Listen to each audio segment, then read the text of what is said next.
Thanks to our Patreon members for helping to make this episode possible, and we're now available on all the major podcasting platforms. You can find more information at the links below. Good evening, ladies and gentlemen, and welcome to Philosophical Fireside Chats, wherein I will read a parable or story from a famous philosophical or literary work and discuss its meaning, background, and importance. Tonight's excerpt comes from Book 3 of Nietzsche's Thus Spake Zarathustra, and I think you're going to really like it. Suddenly I stood there alone, downcast in the dreariest of moonlight. But there lay a man, and there a dog leaping, bristling, whining. The dog saw me and came at me. Then it began to howl and cry. Had I ever heard a dog cry so for help? And truly what I saw I had never seen before. A young shepherd I saw, writhing, choking, quivering, with a distorted countenance, and with a heavy black serpent hanging out of his mouth. Had I ever seen so much loathing and pale horror on one countenance? He had perhaps gone to sleep, and the serpent had crawled into his throat, and there the serpent had bitten itself fast. My hand pulled at the serpent and pulled. In vain. I could not pull the serpent out of his mouth. Then there cried out of me, "Bite, bite, bite its head off, bite!" So cried it out of me, my horror, my hatred, my loathing, my pity, all my good and my bad cried with one voice out of me. Ye who are daring, ye who are adventurers and who have set forth on sailing explorations and voyages, ye enigma enjoyers, solve unto me this enigma that I beheld, interpret to me the vision of the lonesomest one. For it was a vision and a foresight. What did I then behold in the parable? And who is it that must come some day? Who is it the shepherd into whose throat the serpent has thus crawled? Who is the man into whose throat all the heaviest and the blackest will thus crawl? The shepherd, however, bit as my cry had admonished him. He bit with a strong bite. Far away he spit the head of the serpent and sprang up. No longer a shepherd, no longer a man. He was a transfigured being, a light-surrounded being. He laughed. Never on earth had a man laughed as he laughed.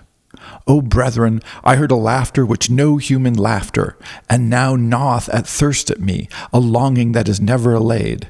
My longing for that laughter gnaweth at me. Oh, how can I still endure to live, and how could I endure to die at present? Thus spake Zarathustra. So, what a great short parable there, maybe just about a page, maybe a little less. And one, you get this very visceral, I've always loved this incredibly visceral sense of this passage, because there is that horror, like a shepherd falls asleep beneath a tree, and a black serpent slides into its mouth and bites its throat so that he's choking to death. And here, I love the analogy because it is clear that, biting it off is both natural and unnatural, because we don't want to bite a serpent in half, right? It's not something that really rises up into us and says, hey, this is a great idea, let's bite a serpent in half, right? But clearly this is what one needs to do. And so one element here is this notion, of course, as a parable. And he even says in there that it is a parable. Please explain this enigma and parable to me. And part of what I find entrancing about this is that there's not like a super clear solution to this, but there are many elements that I think are helpful. And one is this notion of that when he's sleeping, this thing crawled in. And it's consistent issue for Nietzsche that our cultures and our societies and our histories fill us up while we're sleeping, while we're not paying attention, when we're developing, when unbeknownst to us, these things get into us. And it's only when we awaken, notice that at some moment we go, oh my gosh, what is this? And how do I get rid of it? And the key, or a key here, is to understand the bite. That within the context of the passage, it takes courage to bite. And he's speaking to a group of sailors on this sailing ship. And so he admires them because they are people of courage. They are individuals who risk things. They go out and sail. They're adventurers. They're enigma seekers, as he says. And that's searching and that interest and that willing to take risks. He says, just the courage itself So there's both the biting the snake off, whatever it is, whatever that thing is that's choking us. That's great because now we've gotten rid of the snake. So that's part of it.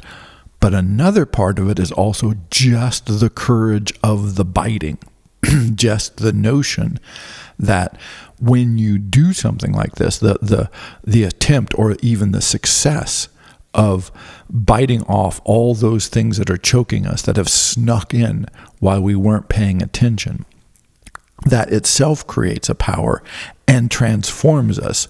Notice, in theory, it's the same shepherd. Why would biting the head off the serpent be so transformative? Like, no longer a shepherd, no longer a man, a transfigured being. Why is it so powerful? And this is one of the keys to this passage, is not just the getting rid of the serpent, but the act of biting grants you courage, creates you anew, makes you a new man. And then also note the emphasis that he puts on laughter, which I always think is great. Nietzsche is a big one who consistently looks to laughter as a sign of good things, of power, of wisdom, of capacity and intellect.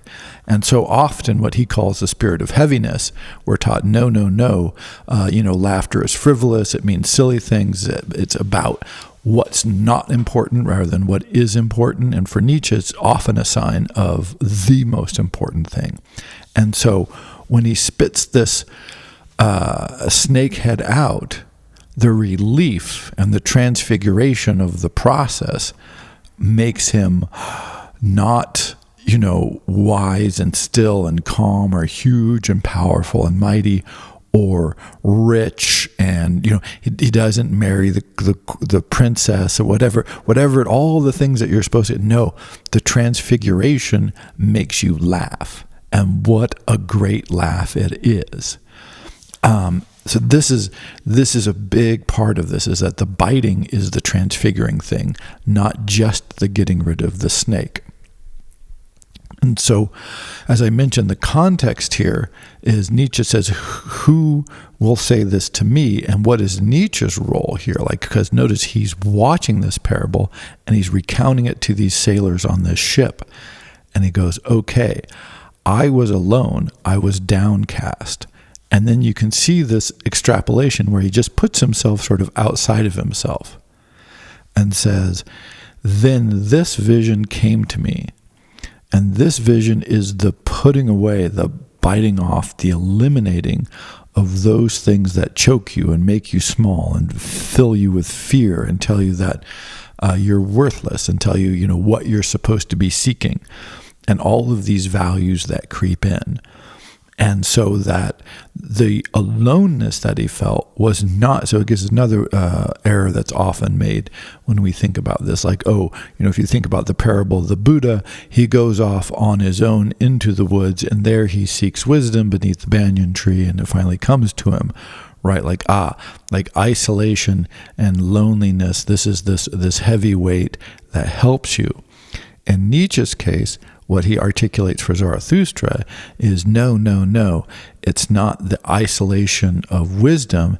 It's the isolation of struggling with, a lack of wisdom, a lack of understanding. And it is the encounter with this vision of the shepherd who has bitten it off, who has transcended, that lifts him up. And then hence he travels, and he is traveling with people.